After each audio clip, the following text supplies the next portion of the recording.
नमस्कार.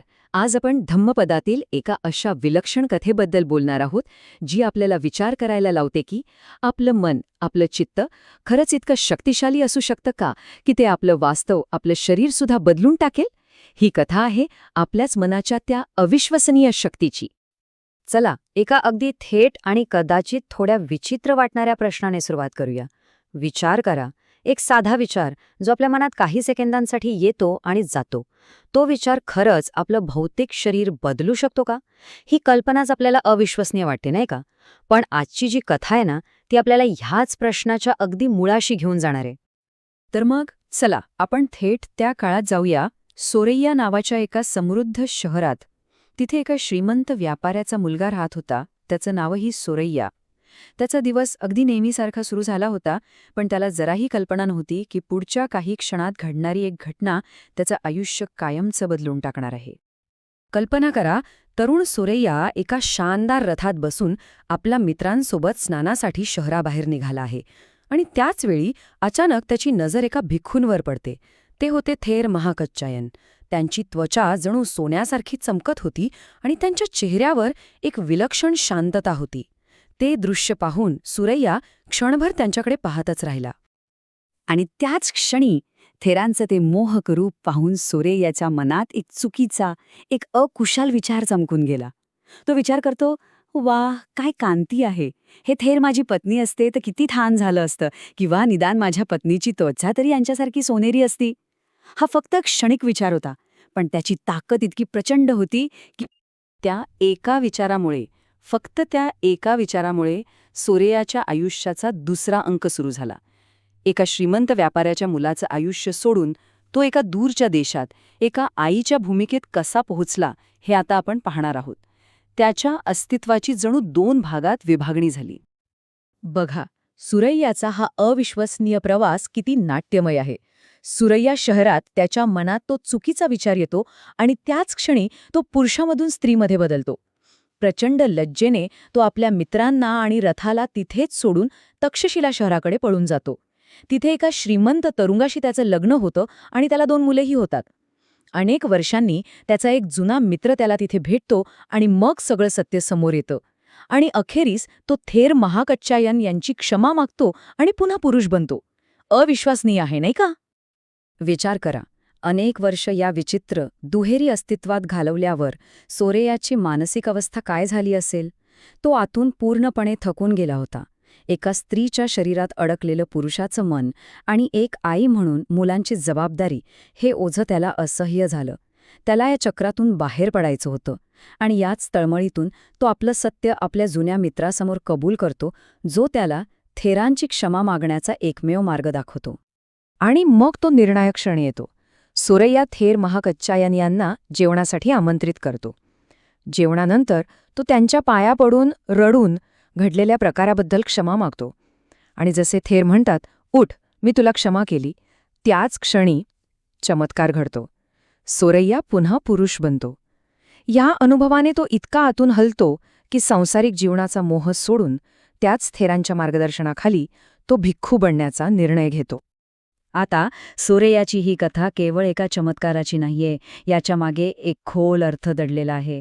ही गोष्ट जेव्हा बुद्धांपर्यंत पोचली तेव्हा त्यांनी या अद्भुत घटनेचा वापर करून मनाच्या शक्तीबद्दल, चित्ताच्या सामर्थ्याबद्दल एक गहन सत्य जगासमोर उलगडलं. भिक्खू बनल्यानंतर सोरैयाने कठोर साधना केली आणि अर्हत्व प्राप्त केलं. पण भिक्खू संघाला नेहमी एक प्रश्न पडायचा. ते त्याला विचारायचे, तुमचं जास्त प्रेम कोणावर आहे, पुरुष म्हणून झालेल्या 2 मुलांवर की स्त्री म्हणून जन्म दिलेल्या 2 मुलांवर?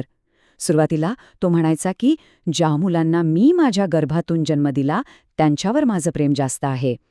पण अर्हत्व प्राप्त झाल्यावर त्याचं उत्तर बदललं. तो म्हणाला, आता माझी कोणावरही विशेष आसक्ती नाही.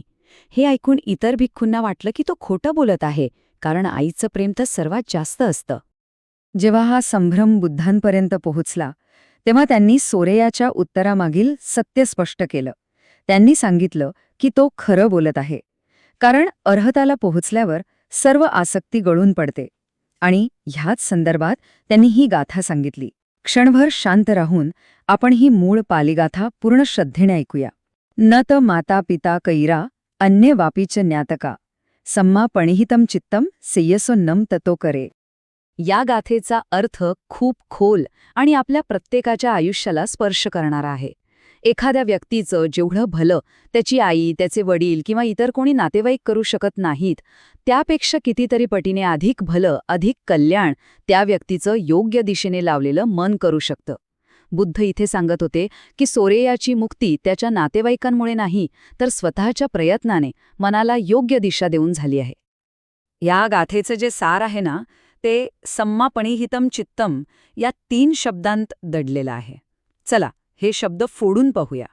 सम्मा म्हणजे योग्यरित्या, अचूकपणे. पणिहितम म्हणजे निर्देशित केलेलं किंवा एका ध्येयावर केंद्रित केलेलं. आणि चित्तम म्हणजे आपलं मन. तर याचा अर्थ केवळ चांगलं मन असं नाहीये. याचा अर्थ आहे असं मन जे एखाद्या लेझर बीमप्रमाणे पूर्ण सजगतेने आणि अचूकतेने आपल्या कल्याणाचा, आपल्या मुक्तीच्या ध्येयावर केंद्रित केलेलं आहे. असं मन आपलं सर्वात मोठं, सर्वात विश्वासू सहकारी आहे. ठीक आहे, तर ही झाली हजारो वर्षांपूर्वीची एक विलक्षण कथा आणि त्यामागचं तत्वज्ञान. पण आजच्या धावपळीच्या, तणावपूर्ण जगात आपण या प्राचीन ज्ञानाचा वापर कसा करायचा? खरं तर ही गाथा म्हणजे आपल्या मनासाठी एक युजर मॅन्युअल आहे. एक अशी पुस्तिका जी आपल्याला रोजच्या जीवनातील आव्हानांना सामोरे जाण्यासाठी मदत करू शकते. इथे बघा, आपल्या मनात सतत एक निवड सुरू असते. आपलं मन जेव्हा दिशाहीन असतं तेव्हा ते क्षणात प्रतिक्रिया देतं, विचारांच्या न संपणाऱ्या चक्रात अडकून राहतं आणि राग, द्वेष वाढवतं. या उलट जेव्हा आपण आपल्या मनाला योग्य दिशा देतो तेव्हा ते सुज्ञ हेतूने काम करतं. गोष्टी जशा आहेत तशा पाहू लागतं आणि मनात दयाभाव, करुणा जोपासतं. निवड पूर्णपणे आपल्या हातात आहे. हे ज्ञान व्यवहारात कसं आणायचं?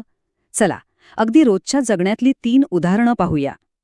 समजा ऑफिसमध्ये एखादा सहकारी नकारात्मक बोलतोय, तेव्हा ती नकारात्मकता स्वतःच्या मनात न मुरू देण्याचा निर्णय घेणं, हे झालं मनाला योग्य दिशा देणं. हातात मोबाईल घेताना सोशल मीडिया ॲप उघडण्यापूर्वी फक्त एक क्षण विचार करणं, मी हे का उघडत आहे? हे झालं मनाला दिशा देणं. किंवा घरात कोणाशी वाद झाला तर रागाच्या भरात काहीतरी बोलण्याऐवजी एक क्षण थांबून करुणेने प्रतिसाद देण्याचा प्रयत्न करणं. हेच आहे सम्मा पणिहितम चित्तम. आणि आता आपण आपल्या या विश्लेषणाच्या सर्वात महत्त्वाच्या आणि शेवटच्या भागाकडे आलो आहोत. कारण ज्ञान तेव्हाच आपलं होतं जेव्हा ते कृतीत उतरतं. तर ही शिकवण आपल्या रोजच्या जीवनात कशी उतरवायची यासाठी एक छोटीशी पण अतिशय प्रभावी कृती पाहूया.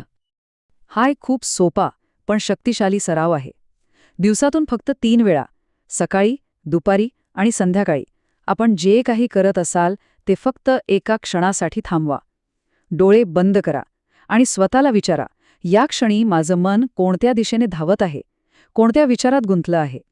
जर ते अनावश्यक काळजी, राग किंवा कुठल्या तरी व्यत्ययाकडे धावत असेल तर त्याला अगदी हळूवारपणे, प्रेमाने आपल्या चांगल्या कुशल हेतूंकडे परत आणा. बस एवढंच करायचं आहे. तर सोऱ्याची कथा आपल्याला एकच गोष्ट पुन्हा पुन्हा सांगते, आपल्या वास्तवाची, आपल्या सुखाची चावी आपल्याच मनात आहे. आपल्यासाठी जे आई-वडील, मित्र, नातेवाईकही करू शकत नाहीत, ते आपलं योग्य निर्देशित मन करू शकतं. म्हणून हे विवेचन संपवताना स्वतःला एक प्रश्न विचारा. आज असा कोणता एक विचार आहे, अशी कोणती एक वृत्ती आहे, ज्याला मी जाणीवपूर्वक माझ्या कल्याणाच्या दिशेने वळवणार आहे?